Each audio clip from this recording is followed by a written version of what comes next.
There's no need to drive around South Florida wasting valuable time looking for a new or certified pre-owned Acura. Go to the #1 volume sales dealership in the Southeast United States. Craig Zinn's Acura of Pembroke Pines. Purchase with pace and space in a dealership tailored to your needs. From home buying to providing that personal touch. Contact the 2020 Satisfaction Award winner Craig Zinn's Acura of Pembroke Pines. 888-776-5123. That's 888-776-5123. Or visit them at 15601 Pines Boulevard in Pembroke Pines. With more than 62 years of litigation experience handling insurance disputes, Welton Rayom is committed to resolving even the toughest insurance claims quickly. At Welton Rayom, they don't get paid unless you win. They handle complex personal injury claims caused by the fault of another in both state and federal courts. They handle auto, trucking, motorcycle, slip and fall, and bicycle accidents. Call 954-966-4646. That's 954-966-4646. Welton Rayom can help.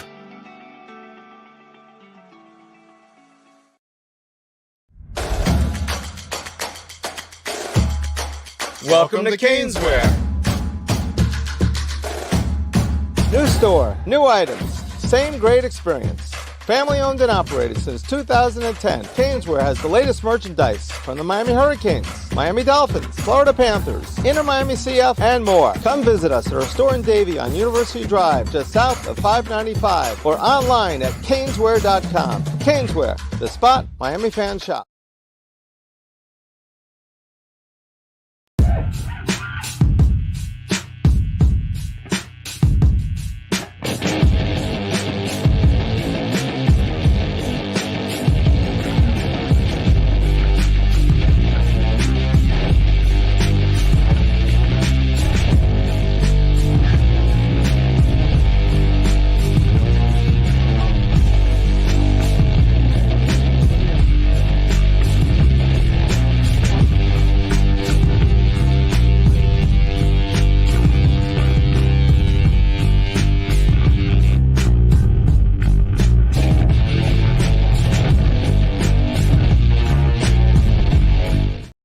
We are live, the Smackdown go-home show, basically, for SummerSlam tomorrow night. Don't forget, tomorrow night, myself and Frankie Fresco will be right here as soon as as soon as SummerSlam goes off the air. We will have our reaction show, and I think we're going to have a lot to talk about tomorrow because I thought we would see some things happen and unfold on SmackDown.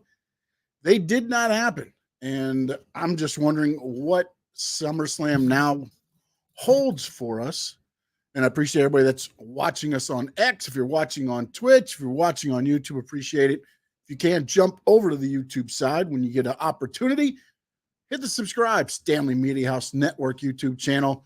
We're here for all the recap shows on Raw, SmackDown, Dynamite, and we're going to start NXT and also TNA coming your way here soon. And, of course, all the pay-per-views we break down as soon as they go off the air. Today's SmackDown was okay. It started off with Cody and Solo face-to-face. The one problem I see with right now, it kind of happened and it reared its ugly head early. Cody comes out. He does his promo, talks about, he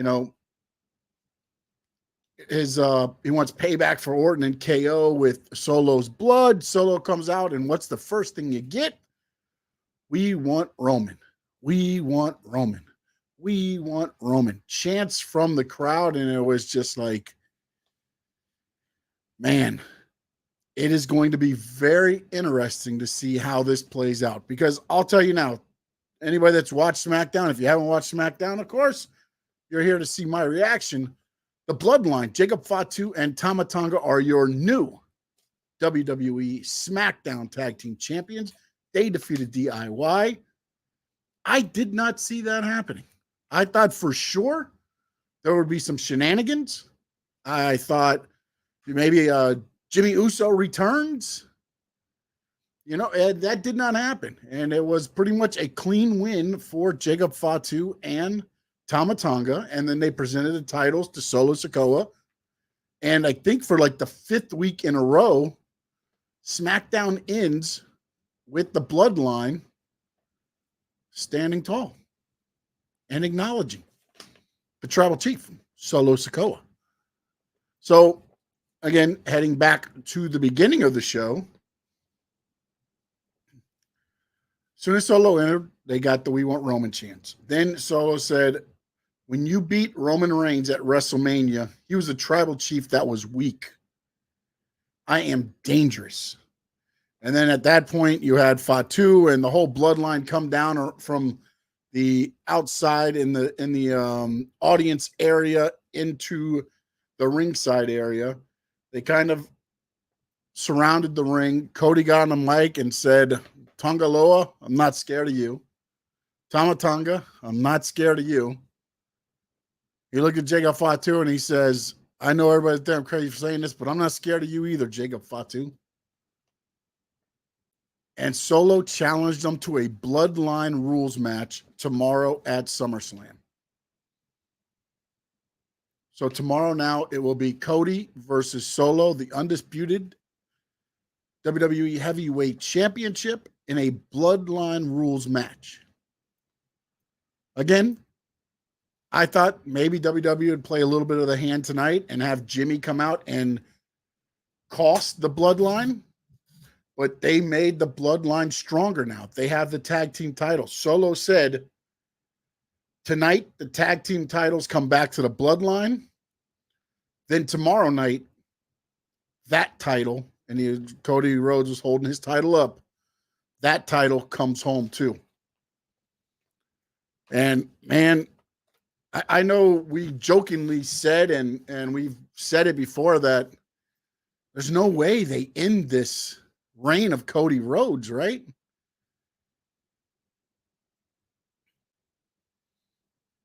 What if Roman Reigns does return?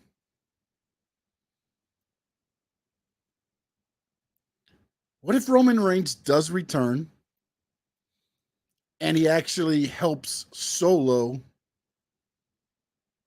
win the title? And I say that meaning this. He helps Solo win the title, and then now he goes after Solo to regain his title. Because everybody thinks he's going to come back and it's going to be more to help Cody. And it'll be him and Solo fighting. But what if it goes the other way around? And now I feel like they put that little doubt is in there now of, will they take the title off of Cody Rhodes? I told you on Tuesday that I don't think there's any way the title comes off of Cody. But I watched tonight this thinking as they put the tag titles on Solo Sikoa that how do you make this group even more powerful now? He wins the title tomorrow.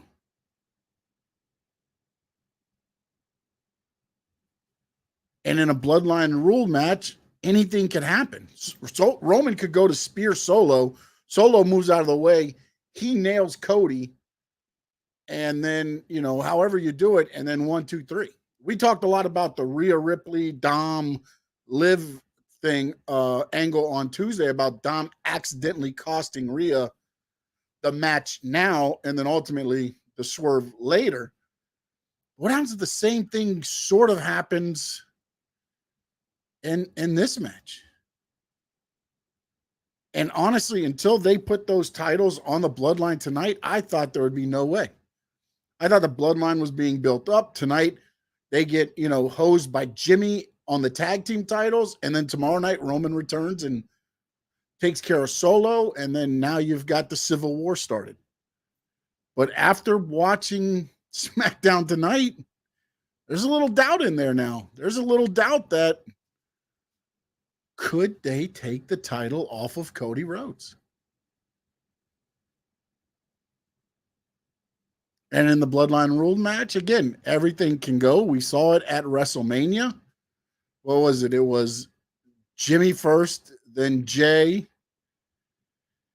then Solo, then Cena, then The Rock, then The Undertaker. That's kind of the way it happened. And then Seth also. Seth came out for it was Rock, then Seth, then The Undertaker.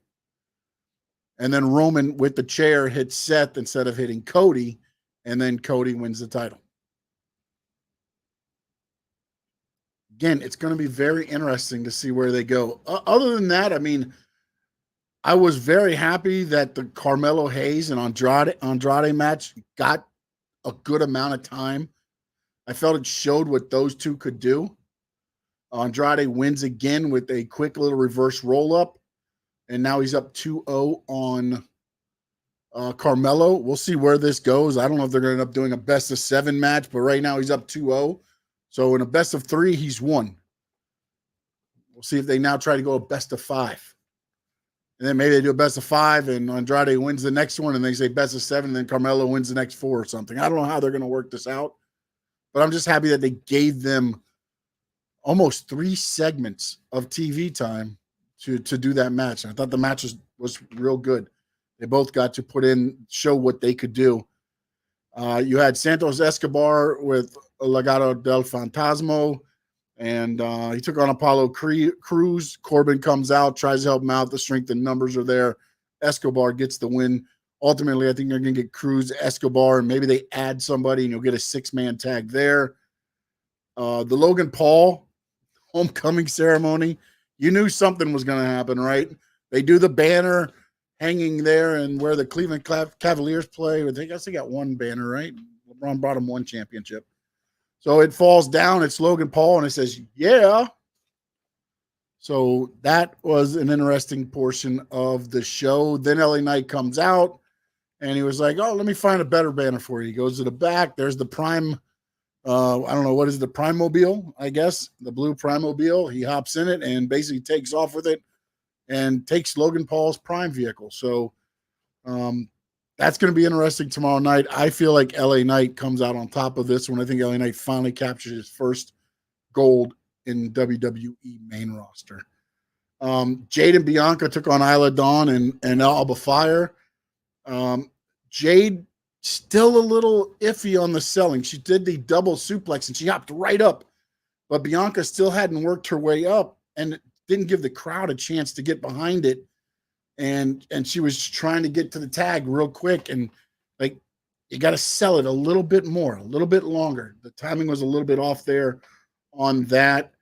And then I did like the way that they brought in Blair Davenport. It looked like Bianca was about to hit the KOD on, I believe it was Alba Fire in the ring. Jade outside the ring. Blair Davenport comes, pushes her into the steps, causes the disqualification. So they retain the titles, and then they just beat the crap out of Jade, threw over the ringside table, and then it was on from there. So we'll see what happens with that whole thing. I think they're gearing up. We've seen Naomi talking and trying to take on Blair Davenport. We saw Blair Davenport attack Naomi. I think what you're going to end up getting is Blair Davenport, Alba Fire, and Isla Dawn taking on Jade, Bianca, and Naomi. That's the 6-woman tag that you're going to see on the SmackDown side. And, of course, the main event, I thought, was a good tag team match. I thought DIY got in a lot more than I thought they would. I didn't think they were going to get necessarily jobbed out. But like I said, I thought they were going to kind of get just thrown around a lot of the times. And then Jimmy comes out and they get a quick roll up and retain the titles. Honestly, that's how I thought that main event was going to go. And it went the farthest from that, as Jacob Fatu and Tama Tonga are now your tag team champions, which Solo Sikoa at the beginning of the show said tonight. The tag team titles come back to the Bloodline, and tomorrow I bring home the heavyweight title. And it has put a little bit of doubt in my mind on what the route WWE will take at the SummerSlam.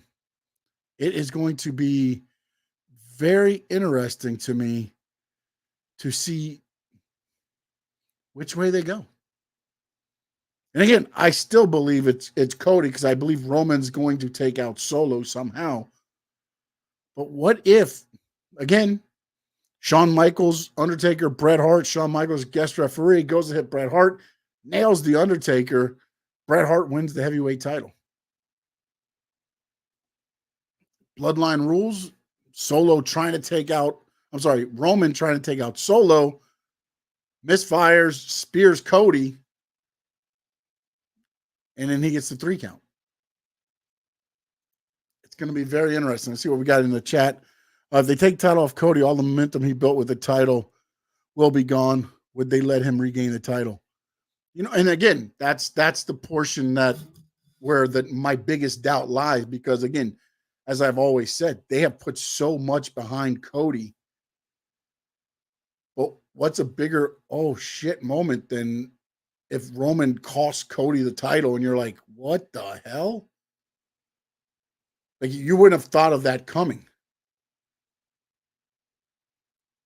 Now, do they run it back at Bash at Berlin and Cody regains the title? Because now we found out that Survivor Series will be War Games match. Triple H made that announcement. I believe it'll be in Toronto, but that's going to be War Games. And I have to believe that that's going to be like the Bloodline Civil War inside War Games. You'll have like Team Roman and Team Solo, and I have to believe that's going to be the War Games match that they're gearing up for to November. And again, the more I think about it, and like Terry said, and I know we've discussed on the Squared Circle Digest on Tuesdays at 7 p.m. right here on the Stanley Media House Network YouTube channel, they have put so much into Cody, and the fact that he beat Roman at WrestleMania, and he was the one that beat Roman. Now we're 4 months away from that? Has that been enough to where Cody is, and also the other part of that whole thing is I feel like he's going to be overshadowed anyways when Roman comes back. The fans want Roman. You saw it was a face-to-face Solo and Cody in the ring. They weren't chanting, "Let's go, Cody." They're chanting, "We want Roman." That's going to be an interesting part of all of this to see how this plays out. Because we also saw another thing that happened on SmackDown was Nia Jax presented Tiffy time with her pink briefcase. She said, "Remember who got this for you, so don't cash it in on me." And then Chelsea Green came over and said, "You pushed me off the ladder and this and that." And I started thinking, like, is this a little bit of an eggshell that would they think of turning Tiffany a little bit babyface? She gets over with the crowd. And again, I'm not saying that, but the interaction with Chelsea Green gives me a little bit of an egg that, they might actually try to see where Tiffany would fall as a babyface. Maybe they keep her more gray, where she's not a babyface, not a heel. Not necessarily, I don't want to say like a Stone Cold character, because Stone Cold's, she won't be able to do that. But, again, she's just right down the middle. Like, she's not good, she's not bad, she's just about herself. And that's going to be interesting to see if she cashes in the money in the bank briefcase tomorrow. Because if she does, that means the briefcase has been cashed in the first 2 pay-per-views. The first one was cashed in at the pay-per-view with Drew, and he lost out on it. And then ultimately now, if Tiffany does it, that means there's no more Money in the Bank briefcase scenarios. We'll see how they go with that, because it's going to be very interesting, man. This SmackDown, and again, it's probably what they wanted to do, is just create a little bit of doubt, because I honestly did not, and again, maybe I'm in the minority here, I did not see Jacob Fatu and Tama Tonga winning the titles tonight, for the fact that I thought Jimmy would return or somebody would come out and cost him. Even Cody at some point, maybe. And that was my thinking on it. Whereas their thinking was now they've made the bloodline that much stronger heading into SummerSlam, where now you look at it and you say, there might be that opportunity that they decide to say, and new undisputed WWE champion, the tribal chief, Solo Sikoa. And then I have to wonder, though, what that does to Cody. Cody will still have his fans. I'm not worried about that end of it, but you had that, the story. You miss it the first year, you got it the second year, and it lasts 4 months. Can it withstand that? Part of me says no. And not that Cody's going to fall like, everything else, but it just, I feel like it takes away from everything that the story was if he loses tomorrow. But they have put a little bit of doubt in my mind of which way they're going to go. On Tuesday, I was prime saying Cody walks out of SummerSlam the champion, no questions asked. Roman returns, takes out Solo, Cody gets the win. Now I'm wondering if somehow there's a little bit of a swerve, no pun intended, in that match to cost Cody. And if they do, then what's next? Because now you've put the title in the Bloodline Civil War battle, which I don't think it needs. But at what point are you building Solo and that Bloodline too? Because I don't think that they needed the tag team titles. Unless you're going to put Jimmy and Jay back together. You bring the Usos back over and they regain the tag team titles from Jacob Fatu and Tama Tonga. That would be, on down the line there. But again, SummerSlam tomorrow. Don't forget, we will be back here as soon as SummerSlam goes off the air. Myself, Frankie Fresco. We may even have a couple guests join us if they would like on with us tomorrow and discuss what we saw, what we thought, everything that goes down on SummerSlam tomorrow. A lot happening. Don't forget, check out Stanley Media House Network YouTube channel. Go subscribe. Check out some of the other videos there. Hit that like button. Appreciate everybody's support. If you're watching us on X, please hit the like button, retweet, whatever you can do. Support is always grateful. Thank you, Finn Sammy, for the retweet I just saw there on X as well. I appreciate you there. Anybody watching us on Twitch, again, thank you so much. Starting to build a little bit of a following there. Not a lot yet, but hey, it's early. And I appreciate each and every one of you again. And in the words of the great Gordon Soley, so long from the sun, shine, stay.